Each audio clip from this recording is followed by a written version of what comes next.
నమస్తే ఖాద్రీ న్యూస్ కి స్వాగతం.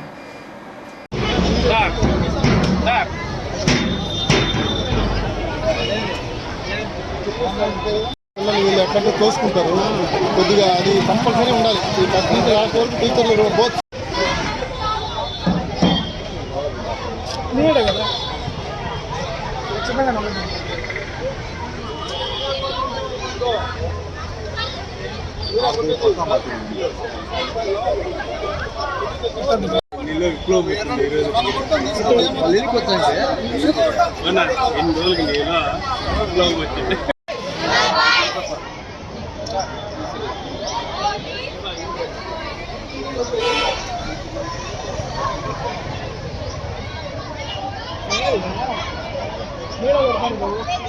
స్వీప్ యాక్టివిటీ కండక్ట్ చేయడం జరుగుతుందండి.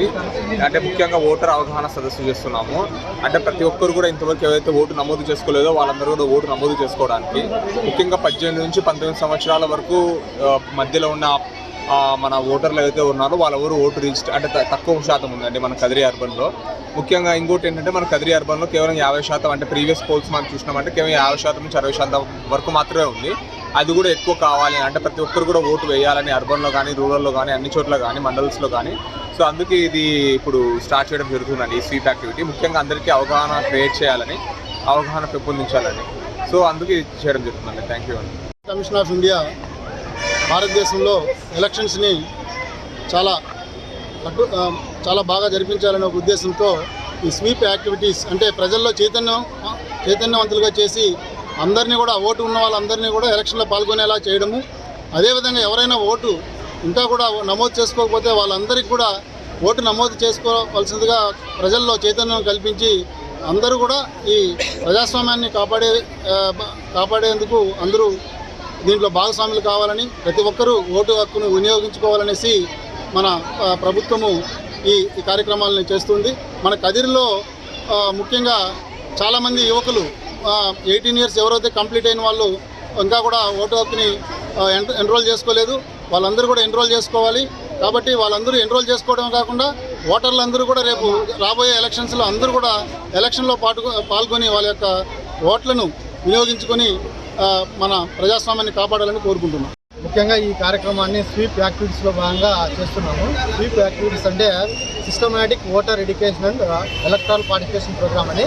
అంటే దీంట్లో భాగంగా ఎవరైతే ఆటో సార్ చెప్పినట్టుగా 18-19 ఏళ్ళ మధ్యలో ఉండేవాళ్ళు చాలామంది ఓటర్గా నమోదు చేసుకోలేదు. వాళ్ళని నమోదు చేసుకునే దానికి వాళ్ళకి అవగాహన కల్పించి తర్వాత ఓటు విలువను తెలియపరిచి ఆ ఓటు ద్వారా వాళ్ళ భవిష్యత్తు ఏ విధంగా మారుతుందనే దాన్ని తెలియపరచాలనే ఉద్దేశంతోనే ఈరోజు ఈ ర్యాలీ కార్యక్రమాన్ని కూడా నిర్వహించడం జరుగుతుంది. ఈ ర్యాలీలో భాగంగానే మనం అందరూ కూడా ప్రజలకు అవగాహన రావాలా. మనం మొత్తం కదిరి కాన్స్టిట్యున్సీకి సంబంధించి దాదాపు ఇప్పుడు 18-19 ఏళ్ళ మధ్యలో ఉండేవాళ్ళు దాదాపు 15,000 మంది దాకా ఉంటే ఓన్లీ ఒక 4,000 మంది మాత్రమే ఓటు నమోదు చేసుకున్నారు. మిగిలిన ఒక 11,000 మంది నమోదు చేసుకునే దానికి ఈ కార్యక్రమం ద్వారా వాళ్ళకి తెలియపరచాలనే ఉద్దేశంతో ఈ కార్యక్రమం చేపడుతున్నాము. ఈ కార్యక్రమానికి అందరూ కూడా సహకరిస్తున్న ఉపాధ్యాయులకి తర్వాత అందరూ కూడా నమస్కారం. ప్రజాస్వామ్యం అంటే పాలకులు పాలితులు ఇద్దరు కూడా ప్రజలే కాబట్టి ప్రతి ఒక్కరూ కూడా 18 సంవత్సరాలు నిండిన అందరూ ఓటర్లుగా నమోదై ప్రజాస్వామ్యం పట్ల సహృదయత కలిగి ఉండి బాధ్యత కలిగి ఉండి ప్రతి ఒక్కరూ ఓటు హక్కును వినియోగించుకొని మంచి పాలకులను ఎంపిక చేసుకున్న రోజున మంచి ప్రజాస్వామ్యంగా భారతదేశం ఎదుగుతుందనే ఒక సదుద్దేశంతో అందరూ కూడా ఓటర్లుగా నమోదు కావాలనే ఈ స్వీప్ కార్యక్రమాన్ని కొనసాగించడం అనేది జరుగుతుంది. కాబట్టి కదిరి పట్టణంలో ఉన్నటువంటి అందరూ 18 సంవత్సరాలు నిండిన ప్రతి వ్యక్తి కూడా ఓటర్గా నమోదు కావాల్సినటువంటి అవసరం ఎంతో ఉంది. దీంతో పాటుగా ఎలక్షన్లలో ఓటు హక్కు కలిగిన ప్రతి పౌరుడు కూడా పాల్గొని సక్రమమైనటువంటి బాధ్యతాయుతమైనటువంటి పౌరులను ప్రజాప్రతినిధులుగా ఎంపిక చేసుకొని మంచి పరిపాలనను తీసుకురావాలనే ఒక సదుద్దేశంతో మీరందరూ భాగస్వాములు కావాలని ఈ సందర్భంగా తెలియజేసుకుంటున్నాను. అసెంబ్లీ ఎన్నికల్లో టౌన్ ప్రాంతానికి అంటే అర్బన్ ప్రాంతానికి సంబంధించి పోలింగ్ శాతం అన్ని రాష్ట్రాల్లోనూ తక్కువ నమోదవుతుంది. సర్ప్రైజింగ్ ఏంటంటే విద్యావంతులు ఎక్కువ అక్కడే ఉంటారు. కాబట్టి ఆ ఓటింగ్ శాతాన్ని పెంచడానికి మన ఎలక్షన్ కమిషన్ ఆదేశాల మేరకు ఈ స్వీప్ యాక్టివిటీస్ని చేయడం జరుగుతుంది. ఇందులో ముఖ్యంగా 2 ఉద్దేశాలు. ఓటు హక్కు లేని వాళ్ళకి ఓటు హక్కు కోసం నమోదు చేసుకోవాలి అనే అవేర్నెస్ని కల్పించడం ఒకటి. ఆల్రెడీ ఓటు హక్కు ఉన్నా చాలామంది ఓటు వేయడానికి రావట్లేదు.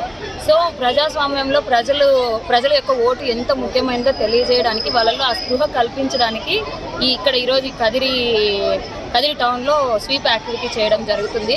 కావున రాబోయే ఎన్నికల్లో ప్రజలందరూ 18 సంవత్సరాలు నిండిన వాళ్ళందరూ ఓటు హక్కు ముందు లేకపోతే ఇప్పుడు ఓటు హక్కు కోసం అప్లికేషన్స్ వేసుకొని ఆ రోజు ఓటింగ్ రోజు కూడా ఖచ్చితంగా వచ్చి ఓటు వేసి మీ భవిష్యత్తుని నిర్ణయించుకోవాల్సిందిగా కోరుతున్నాను.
బాబు మీద ప్రేమ ఎక్కువ అందుకు ఏమనలేక మేము పోయినాము అని ఆయన తెలిపారు. మన రామకుమార్ గారు సెంటర్లో 99 మంది గుర్తు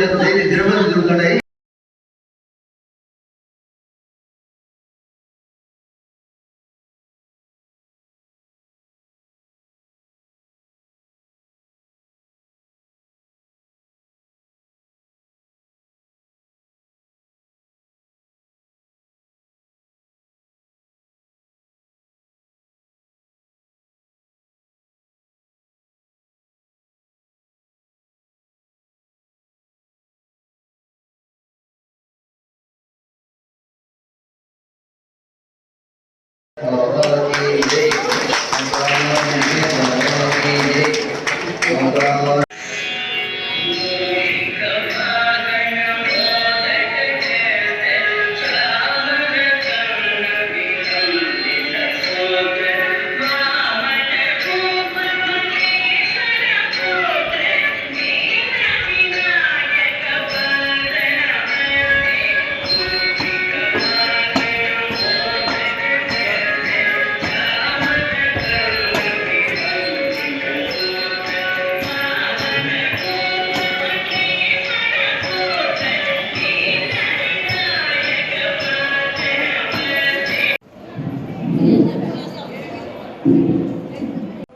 ఇరవై 8/12/88వ తేదీన అవతార నిర్వహణ సెంటర్ని ఓపెన్ చేయడం జరిగింది. అది 28/12/2023 కరెక్ట్గా 35 ఏళ్ళు అవుతుంది. సో ఆ తర్వాత కారణాంతరం వల్ల మా ప్రెసిడెంట్ సత్యమయ్య గారు ఈ సెంటర్ని స్థాపించడం జరిగింది. సో దూరంగా ఉండేవాళ్ళు ఇక్కడ ఈ సెంటర్కి వస్తున్నారు, అలవాటు ఉన్న వాళ్ళు సెంటర్కి పోతున్నారు. ఎక్కడైనా బాబా కార్యక్రమం ఒకటే. నామరూపమైనటువంటి భగవంతుడు రూపం ధరించి వచ్చినప్పుడు ఈ యుగంలో మెహర్ బాబా వచ్చాడు. అంతకుముందు జొరాస్టర్, రామకృష్ణ, మొహమ్మద్, బుద్ధ ఇలా వచ్చాడు. ఇప్పుడు నేను మెహర్ బాబా వచ్చిందని చెప్పినాడు. Old wine in new bottle. అదంతా ఒకటి చూసుకున్నాము, భోజనం చేసినాము. మనం మరుసటి రోజే పని మోహన్ పిలిపించడము, అంత వైద్యం చేయించడము అని జరిగాయి.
ఒకటే ప్రేమకు ఆధారం స్మరించండి అహరహమును వేరు నామం. ప్రేమొకటే ప్రగతికి సోపానం, ప్రేమించండి ప్రతివాడిని ప్రేమ కోసం. కైవల్యముందే మాట మోక్షారంభ మానవ జన్మ చేయకుమారుగా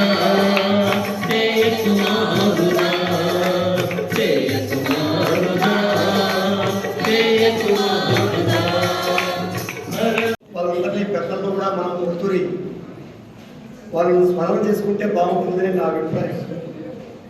ఆ రోజుల్లో కొంతమంది కీర్తిశేషులయ్యారు. మొట్టమొదటిగా ఒక సెంటర్ ఉండేది, తర్వాత ఇంకో సెంటర్ కూడా ఓపెన్ అయింది. ఆ సెంటర్లో నాకు పరిచయం ఉన్నంత వరకు జేఎం మదనగోపాల్ గారు మరియు పి హరినాథ్ గారు, పట్నం సత్యమన్న గారు, అలాగే శ్రీకాకుళం సత్యనారాయణ గారు, చక్రపాణి గారు, అలాగే ఆచార్య గారు, ఇలా వీళ్ళందరూ కూడా ఈ మేరబాబా సెంటర్లను ఇక్కడ ఓపెన్ చేసి వారు ఆ దేవుని నమ్మారు కాబట్టి మేము చేయాలని చెప్పేసి అనుకుంటాం. మేము ఆ దేవతలు వాళ్ళు మంగళవారం ఒక భజన కార్యక్రమం జరుపుతూ ఇప్పుడు రామసుబ్బయ్య గారు వాళ్ళ ఇంట్లోనే ఒక ఈ మేరబాబా సెంటర్ను ఓపెన్ చేసి ఈ వయసులో ఆయన 70 సంవత్సరాల పైన ఉంటాయి చేస్తూ చేదోడు వాదుడుగా మన నరసింహ గారు మరి కొంతమంది ఆ బాబా ప్రేమికులు అందరూ కూడా ఈ కార్యక్రమాలను జయప్రదం చేస్తున్నారు.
ఏపీ అంగన్వాడీ పరిస్థితి యూనియన్గా 16వ రోజున మేము సమ్మెలో పాల్గొంటున్నాము.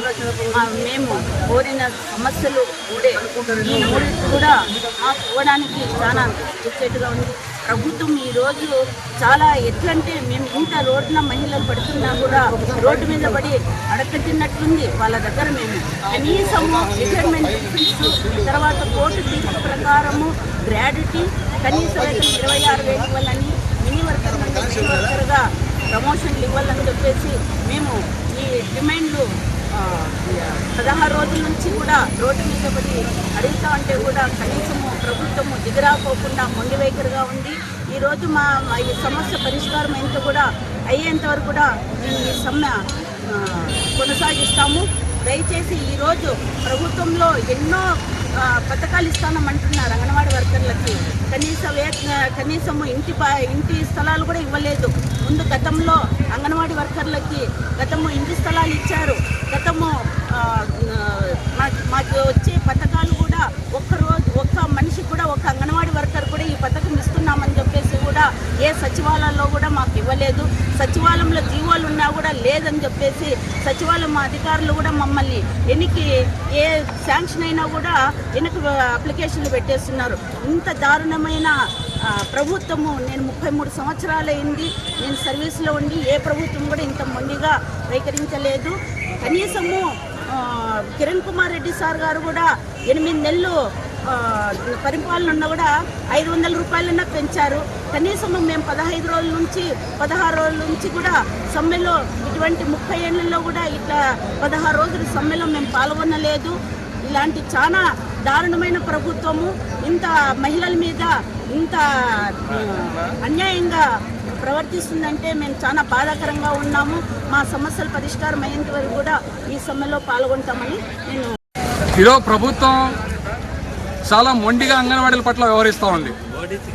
గత 16 రోజుల నుంచి అంగన్వాడీలు వేతనాలు పెంచాలి, గ్రాట్యుటీ ఇవ్వాలి, అలాగే ఉన్న యాప్లని రద్దు చేసి ఒకే యాప్గా మార్చాలి, దాంతోపాటు లబ్ధిదారులకి సరైన పోషకాహారాన్ని నాణ్యమైన పోషకాహారాన్ని అందించాలని చెప్పేసి 16 రోజుల నుంచి సమ్మె చేస్తూ ఉంటే ప్రభుత్వం ఇప్పటికి 4 సార్లు చర్చల పేరుతో కాలయాపన చేసింది. నిన్న కూడా మంత్రుల బృందం సిఐటి నాయకులతో అలాగే ఉద్యమంలో ఉన్న అంగన్వాడీ నాయకులతో చర్చలు జరిపారు. ఆ చర్చల్లో ఎక్కడా కూడా అంగన్వాడీల వేతనాల విషయంలో స్పష్టం ఇవ్వకపోవడంతోనే ఈరోజు మేము మా ఆందోళనని ఉధృతం చేయాలని భావించి ఎమ్మెల్యేల ఇల్లు ముట్టడిస్తామని చెప్పాం. ముట్టడించడానికి మాకేం ముచ్చటం కాదు. ప్రభుత్వం మా ఆవేదన అర్థం చేసుకోవడానికి ఈ కార్యక్రమం తీసుకున్నాం. ప్రజాస్వామ్యతంగా శాంతియుతంగా 15 రోజుల నుంచి రోడ్లలో ఉండి ఆందోళన చేశాం. 4 సార్లు ప్రభుత్వం చర్చలు పిలిచింది. 4 సార్లు చర్చలు నామమాత్రంగా జరిపారు తప్ప నిజంగా ఈ ప్రభుత్వానికి ఈ సమస్య పరిష్కారం చేయాలని చిత్తశుద్ధి లేదని స్పష్టంగా మంత్రులు విలేకరుల సమావేశంలో మాట్లాడిన మాటలను బట్టి అర్థమైంది. అందుకనే ఈ ప్రభుత్వానికి ఇప్పటికైనా చెప్పదలుచుకున్నాం, ఈ ఆందోళనని ఉధృతం చేయకముందే మీరు వెంటనే అంగన్వాడీలకు జీతాలు పెంచండి. ఈ రోజు ధరలు విపరీతంగా పెరిగిపోతూ ఉన్నాయి. ఇచ్చే వేతనం కూడా సక్రమంగా ఇవ్వడం లేదు. 2 నెలలకు 3 నెలలకు జీతాలు ఇస్తూ ఉన్నారు. అలాగే అనేక సెంటర్లు అద్దె సెంటర్లుగా ఉన్నాయి. మీరిచ్చే జీతంలో ఇచ్చే వేతనంలోనే ఇన్ని రకాలుగా అంగన్వాడీలు ఖర్చు పెట్టుకుంటా కుటుంబ పోషణ ఏ విధంగా చేసుకుంటారని చెప్పి మేము ప్రశ్నిస్తా ఉన్నాం. అందుకనే మేము డిమాండ్ చేశాం, పెరుగుతున్న ధరలను దృష్టిలో పెట్టుకుని 26,000 రూపాయల కనీస వేతనం ఇవ్వాలి అని చెప్పేసి. అలాగే గ్రాట్యుటీ అడిగారు. ఈ 30-40 సంవత్సరాలు ఐసీడీఎస్ లో పనిచేసిన తర్వాత ఇంటికి పోయేటప్పుడు రిటర్న్ అయినప్పుడు కనీసం ₹1 కూడా ప్రభుత్వం బాధ్యత తీసుకోకుండా ఇవ్వకుండా అన్యాయం చేస్తోంది. కాబట్టి వాళ్ళ గ్రాట్యుటీ ఇవ్వాలని చెప్పేసి సుప్రీంకోర్టు చెప్తే ఆ తీర్పుని ఈ రాష్ట్రంలో అమలు చేయడం లేదు. మళ్ళీ నిన్న చెప్తా ఉన్నారు మంత్రి గారు, మీరు కోర్టు నుంచి ఏమన్నా గైడ్లైన్స్ తీసుకోనండి మేము గ్రాట్యుటీ అమలు చేస్తామని చెప్పి. ఎక్కడ ఈ రాష్ట్రంలో గ్రాట్యుటీ అమలు చేయండి, ఈ రాష్ట్రంలో చేయకూడదని చెప్పి ఎక్కడ కోర్టు జోక్యం చేసుకో. కోర్టులు చెప్పేది చట్టపరంగా ఉన్నటువంటి అవకాశాలని వీళ్ళు కూడా ప్రభుత్వ రంగంలో పనిచేస్తున్నారు కాబట్టి వీళ్ళు గ్రాట్యుటీ ఇవ్వచ్చు అని చెప్పి కోర్టు చెప్తే అదే శాసనంగా భావించాలి. కోర్టును గౌరవించి ప్రభుత్వాలకు నిజంగా కోర్టుల పట్ల విశ్వాసం కానీ లేదా నమ్మకంగానే ఉంటే ఎందుకని గ్రాట్యుటీ రాష్ట్రంలో అమలు చేయరు? పక్కన కర్ణాటకలో ఇస్తా ఉన్నారు, గుజరాత్లో ఇస్తా ఉన్నారు. అంటే మీకు నిజంగా ఈ అంగన్వాడీల పట్ల ప్రేమ లేదా స్పష్టంగా అర్థమైంది. నిన్న చెప్తా ఉన్నారు మళ్ళీ మాది మహిళా పక్షపాత ప్రభుత్వం అని చెప్పి. నిజంగా మీది మహిళల పక్షపాత ప్రభుత్వం అయితే 1,03,000 మంది 15 రోజుల నుంచి రోడ్లలో ఎందుకు మహిళలు మీరు పెట్టారని చెప్పి అడుగుతా ఉన్నాం. అందుకనే మాటలు కాదు కావాల్సిందే, చేతల్లో మీరు సహాయం చేయండి. అనేక రూపాయల్లో ఈరోజు లక్షల కోట్ల రూపాయలు అప్పు తీసుకొచ్చారు. ఈ రాష్ట్రానికి అభివృద్ధి చేస్తామని చెప్పి దాదాపు 10 లక్షల కోట్లు అప్పు చేసిన జగన్ ప్రభుత్వం వచ్చిన తర్వాత 2 లక్షల కోట్లు మాత్రం సంక్షేమ పథకాలు ఖర్చు పెట్టి 7 లక్షల కోట్ల రూపాయలు కాంట్రాక్టర్ల పేరుతో మీ రాజకీయాలతో 20 కోట్ల రూపాయలు మీరు కొల్లగొట్టుకున్నారు. అందుకనే ప్రభుత్వం పెట్టుకుంది. అందుకని మేము చెప్పదలుచుకున్నాం, ఇప్పటికైనా సరే మొండి వైఖరి వీడాలి. రాష్ట్ర ప్రభుత్వం అంగన్వాడీల పట్ల మొండిగా వ్యవహరించడం మానుకోవాలి. లేకపోతే ఈరోజు ఎమ్మెల్యే ఇల్లు ముట్టడిస్తామంటే పోలీసు ద్వారా మమ్మల్ని ఆపచ్చు. రేపు కలెక్టర్ ఆఫీస్కి వస్తా ఉన్నాం. కలెక్టర్ ఆఫీస్కి 1000 మందితో ప్రజల్ని పిలుచుకొచ్చి కలెక్టర్ కార్యాలయం దిగ్బంధనం చేస్తాం. అప్పుడు ఎంతమంది పోలీసులతో ప్రభుత్వం ఆపుతుందో మా ఉద్యమాన్ని అని హెచ్చరిస్తా ఉన్నాం. అందుకనే పోరాటాలని ఆందోళనని పోలీసుల ద్వారా కానీ అణిచివేత ద్వారా కానీ మీరు అనగబెడతామనుకుంటే అది ఉవ్వెత్తున లేస్తుంది. ఈ ప్రభుత్వానికి పోయే కాలం వచ్చింది. రాబోయే ఎన్నికల్లో గట్టి గుణపాఠం చెబుతాం. ఇప్పటికైనా సరే ప్రభుత్వం కళ్ళు తెరిచి అంగన్వాడీకి న్యాయం చేయాలని చెప్పేసి జగన్ ప్రభుత్వం హెచ్చరిస్తాం.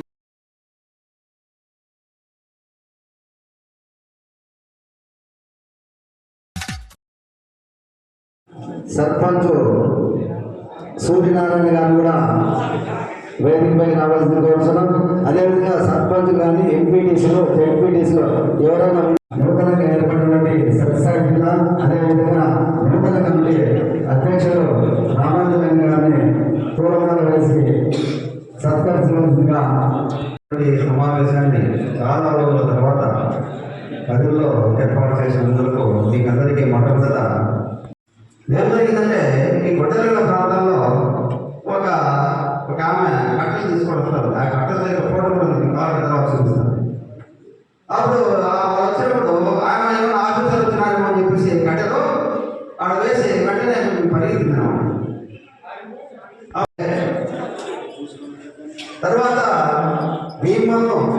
మీరు చేసినటువంటి పనికి సమావేశానికి మేము కూడా చైతన్యవంతమై పొలివెందులలో కూడా ఒక సమావేశాన్ని ఏర్పాటు చేసుకొని అక్కడ కూడా కడప జిల్లా రాష్ట్ర సంక్షేమ సంఘాన్ని మా మామూలు గారైనటువంటి గుణపతి గులాబ అధ్యక్షులను ఏర్పాటు చేసుకోవడం జరిగింది. ఈ రెండు సమన్వయంగా పనిచేస్తూ మనము కదిరి వాళ్ళతోనూ తర్వాత పొలివెందుల వాళ్ళతోనూ దీంట్లో మన శ్రీరాములు గారు లెక్చర్ శ్రీరాములు గారి పాత్ర కూడా ఘనమైందని సభాముఖంగా మీకు అందరికీ తెలియజేస్తున్నాం. కదిరి వాళ్ళు కానీ పులివెందుల వాళ్ళు కానీ అంతా కలిసే మనం సమన్వయంగా పనిచేస్తూ దీన్ని బీసీలో చేర్చడానికి ఏషియన్ బీసీ కమిషన్ 1992లో మనం హైదరాబాద్ వెళ్ళి ఒక రిపోర్ట్ సమర్పించడానికి కూడా కారణమైంది. అయితే ఈ యొక్క సంక్షేమ సంఘాన్ని గురించి మీకు అందరికీ కూడా కదిరి వాళ్ళకు అందరికీ బాగా తెలుసు. అది తెలిసినప్పటికైనా కానీ కొన్ని విషయాలు మీ ముందు తప్పకుండా ఉంచాల్సినటువంటి పరిస్థితి ఉంది. అయితే మొట్టమొదట మీ కదిరి వాళ్ళకే మేము ముఖ్యంగా అభినందన తెలియజేయాలి.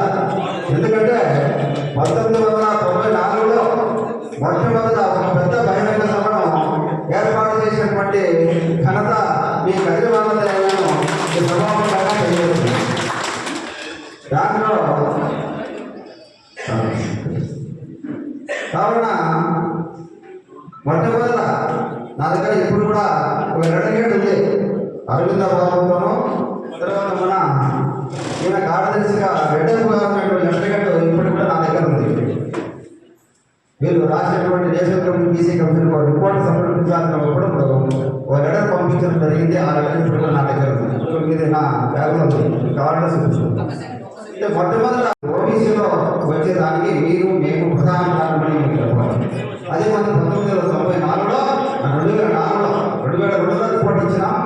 2004లో మంది బీసీ ఓబీసీలో శ్రీరంగంలో అది గుర్తించబడింది. ఆ జైలు కూడా మీకు అందరికీ తెలుసు అనుకుంటా, లేదంటే మనం ఇచ్చినటువంటి బుక్కులో మీకు అందరికీ తెలుసు. తర్వాత ఈ విధంగా గడిచిపోయింది. ఇది కృతంగా మీ సంఖ్యలో కూడా ఎక్కువ సమయము ఇది కేటాయించకుండా తర్వాత మనం అందరం కలిసి ఒకసారి అందరినీ పిలిపించడం జరిగింది.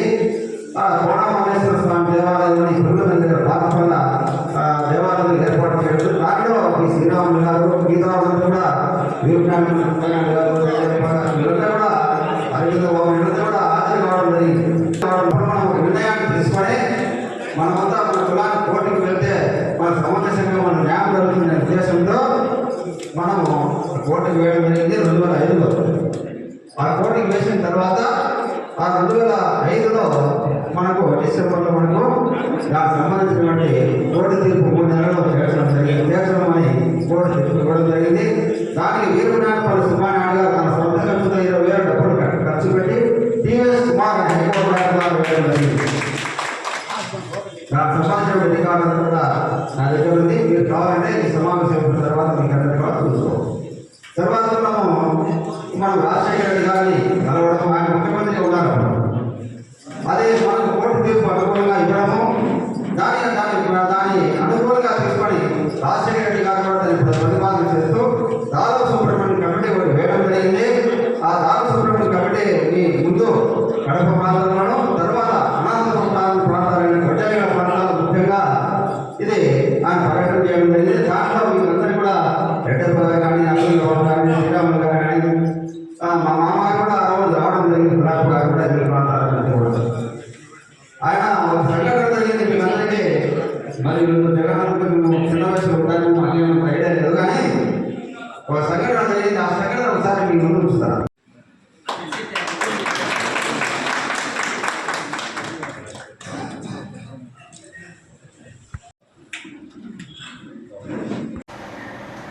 ఇవి ఈరోజు వార్తలు. తిరిగి రేపటి వార్తల్లో కలుసుకుందాం. సెలవు, నమస్కారం.